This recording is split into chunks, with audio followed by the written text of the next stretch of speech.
My background is in visual arts, but I already as a student I became interested in recordings. I've been, I think, always very interested in places and what kind of what a place consists of and that the places are in constant change. When I realized that through audio recordings and certain microphones you could access places that you can't access with your body otherwise, and you can also open up the perspectives from having one perspective on a thing to really to the surroundings and to distribute the perspectives into many.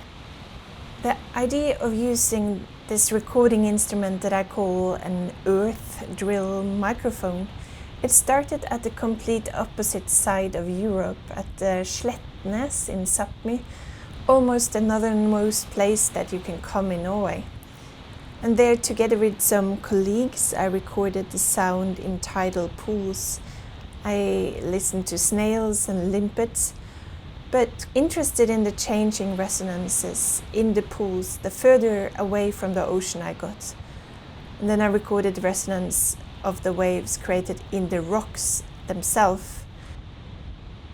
And then I was told about a spectrogram of a mountain in the Himalayas where the frequency of the ocean was present. How crazy and how poetic, I thought. And later on I learned that the presence of the tidal pool, the oceanic long wave caused by celestial forces, is present all over the Earth's crust. And it has a say in solid body sway, even a massive body such as a mountain. So when I knew I was going to Castro Marim for this research residency, I wanted to follow the resonances that the waves of the ocean created in the ground into the land until the man-made sounds like traffic and construction, etc. takes over. So the first day I recorded, I started on high tide, where the waves hit the shore, and dug the earth drill microphone down in the sand and recorded for a while before moving the drill about 10 meters away from the ocean. And then after recording, then 10 meters again away. And in this way I recorded my way into the pine tree forest until the traffic took over the ground vibrations. The second recording day I also started on high tide and recorded from the upper point in the pine forest and then down towards the sea. I invite you to sink under the ground and take a part in what's going on there. And I will try to move you around with your sensations and not with your thoughts.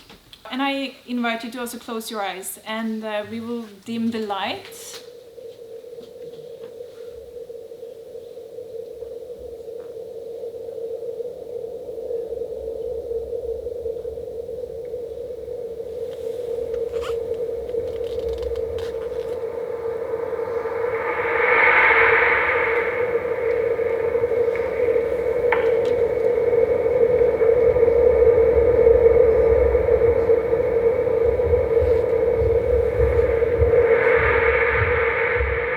So what do I hear?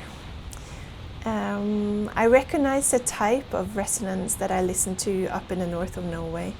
A kind of ringing sound that reminds me a bit of a chorus effect, or maybe like a super reverb effect. And then there's this constant deep bass with variations.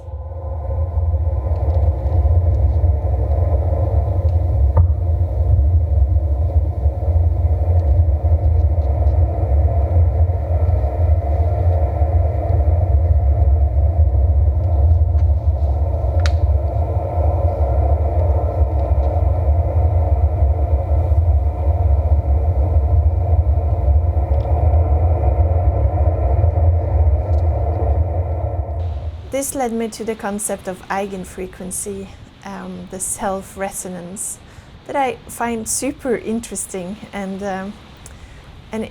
also that geologists use it in order to determine the sway of the mountain.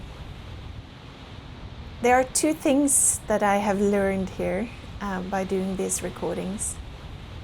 One is connected to eigenfrequency, but something called shear wave velocity, a way to determine the resonance quality of a sedimentary substance such as sand and others.